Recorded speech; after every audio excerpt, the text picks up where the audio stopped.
विकास, कानून व्यवस्था और स्मार्ट सिटी के नाम पर वोट मांगे जा रहे थे, तो वहीं अब भारत वर्सेस पाकिस्तान और हिंदू बनाम मुसलमान के नाम पर वोट मांगे जा रहे हैं। आपको एक रिपोर्ट दिखाते हैं कि कैसे लोकल चुनाव में इंटरनेशनल मुद्दा अब हावी हो गया है।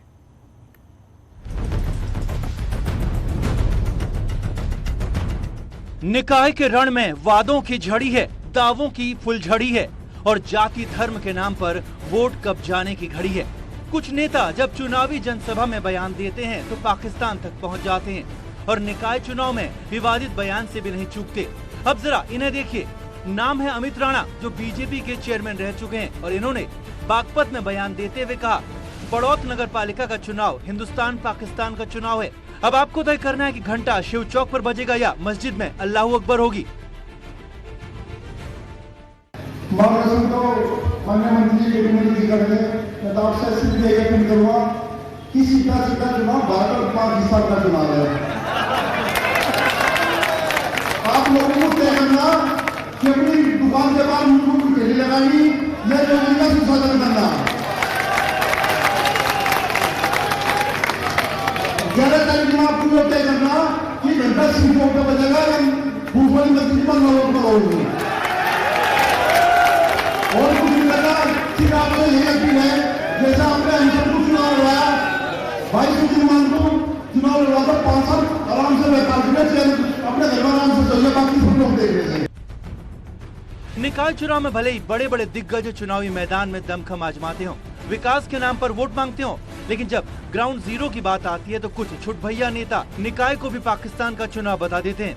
वैसे अमित राणा एक मात्र नेता नहीं है जिन्होंने शहर की सरकार को भारत बनाम पाकिस्तान का चुनाव बताया, बल्कि बाराबंकी के विधायक एक कदम आगे बढ़कर इस चुनाव को हिंदू बनाम कसाई का बता दिए। हमेशा हिंदुओं की आस्था को छीन करने वाला कसाई हमारे आपके सामने चुनाव लड़ रहा है। तो इस चुनाव में हिंदू बनाम कसाई का चुनाव है। कसाई का हैदरगढ़ में कब्जा नहीं होना चाहिए। मैं आपको खुले मन से ये निवेदन करता हूँ, ये हाथ जोड़कर। बीजेपी विधायक दिनेश रावत हैदरगढ़ नगर पंचायत अध्यक्ष पद के प्रत्याशी के समर्थन में वोट मांग रहे थे और जब उन्हें बोलने का मौका मिला तो चुनावी समर में हिंदू मुसलमान का जहर घोल दिया। एक तरफ बीजेपी प्रत्याशी के समर्थन में हिंदू मुसलमान और भारत पाकिस्तान का मुद्दा गर्म हो रहा था, तो दूसरी तरफ बात वध करने तक पहुँच गयी। निर्दलीय चुनाव लड़ रहे बीजेपी से निष्कासित प्रत्याशी के पति के खिलाफ विवादित बयान दे दिया, जिस पर पलटवार भी हुआ।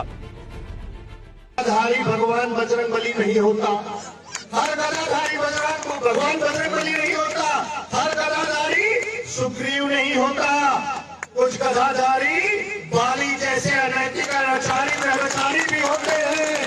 कुछ गदाधारी भीम नहीं होते, सब भीम नहीं होते, कुछ दुर्योधन होते हैं। तो याद रखिएगा, इस समय जो गदा लेके घूम रहा है वो बाली है और उसका वध करना है। मेरे वध करने के पहले उनका वध हुआ जा रहा है और वो 13 तारीख को क्लियर हो जाएगा कि वध किसका होता है।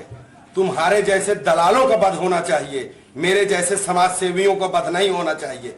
तुम दलाल थे, दलाल हो, दलाल रहोगे। देखिए, मैं पुनः बता दूं कि अगर ऐसे घोटालों का आरोप लग रहा है तो ऐसे 100 घोटाले लूंगा जो जनहित में मुझे अच्छा लगेगा।